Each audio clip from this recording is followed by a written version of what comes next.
I've never been the biggest fan of Apple as a consumer product, but I will be the first to admit that Apple TV Plus has some absolute bangers.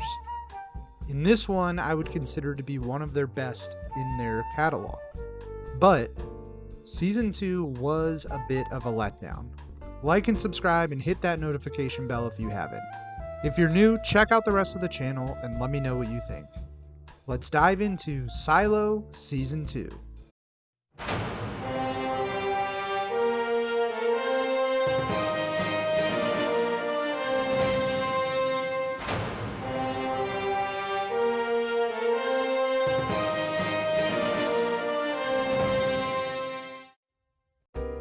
Let's get the bad out of the way first.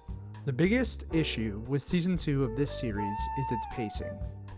Season 1 did a fantastic job of setting things up, wrapping up each episode, and then building upon it within the next. And it did so in such a manner that was tight, it was focused, it was methodical almost. And on top of that, it was incredible at dropping a hook at the end of each episode that kept the audience engaged and yearning for the next one. It was a season of television that was absolutely perfect for binging. Season 2 doesn't have. A lot of that has to do with how the show starts. It begins very, very slow. The first 4 to 5 episodes are a bit of a chore to get through at times. It makes for watching Season 2 a lot less exciting than Season 1, specifically with Juliet's plot thread. Her story this season is interesting, but it moves at such a slogging pace, especially when you mirror it with the original Silo's rebellion narrative. There's also an issue of too many characters to focus on. Obviously, with additional installments of a TV series or a movie franchise, there are always going to be new characters added in and new actors brought into the fold. And that's fine, but I think Season 2 makes the mistake of doing that without knowing how to balance it. Now, with that out of the way, there is still a ton to enjoy in Season 2. There are still numerous mysteries and compelling twists and turns that keep the audience invested. We pick up with Juliet on the outside world as she discovers a second silo, not far from hers. Inside she finds inhabitants, one of which is Solo, played excellently by Steve Zahn. This is one of my favorite aspects of Season 2. Steve Zahn is incredible and his character is so interesting. His silo had a rebellion when he was a kid, and the inhabitants all went outside and perished.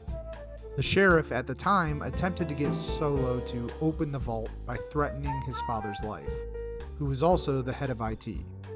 Solo has been alone for a long time, like 30 years, just living in the vault. When Juliet finds him, he's this broken man just dedicated to his life of solitude. He's awkward, weird. You can tell he's been cut off from humanity for the better part of his life. Slowly but surely, she is able to bring him out of his shell and coax him out of the vault to help her find a new suit and return to her silo to try and prevent the rebellion from going outside like his did. And along the way, he helps reveal things about the silos and their history. He's a great addition to the show.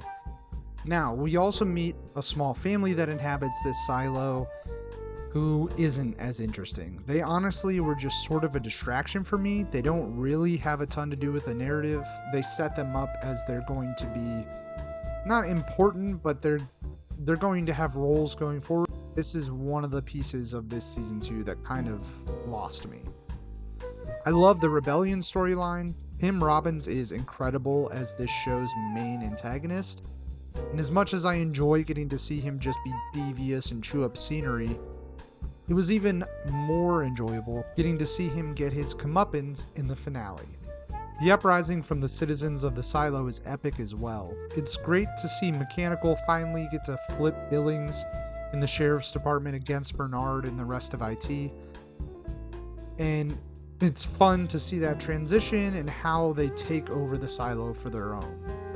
That whole portion of this narrative was handled very well. They keep a lot of things close to the chest and reveal them later on about how they went about infiltrating certain sections of the silo. how the rebellion got their explosives into the down deep. They do a very good job with it. Now, let's get into the reveals, because there are a ton this season. There are multiple silos. Yes, we already sort of knew this, but we didn't know the scope. There are 50 of them. Solo reveals that there is a safeguard in place for whenever a silo has an uprising.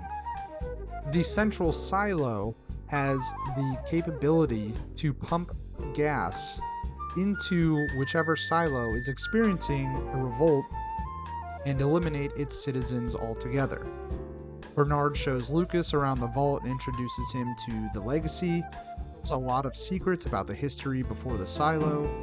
Lucas and Sims both meet the legacy's AI program that's sort of like the silo's overlord that helps control, I'm assuming with the founders, all of the silos. Then we get the post-credit stinger in the finale. We meet a congressman who is on a date with a journalist at a bar in DC, sometime after a terrorist attack has taken place in the very city. They discuss where the US goes from here and if there will be repercussions. What a setup for Season 3. Though I haven't read the book series, I do know that there is a backwards time jump at some point, so it seems like Season 3 may either spend the duration of its runtime in the past or split that time between the present. I still really enjoyed this season despite its pacing issues and the inevitable bloat that comes with an expanded cast and expanded locations. There is still a ton in this show that is compelling, a ton that is intriguing, and a ton that keeps you hanging on for more.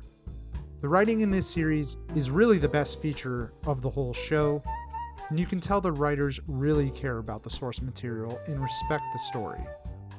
It wasn't as memorable as Season 1, but it adds a lot of depth to this series and sets up for a very, very fascinating Season 3.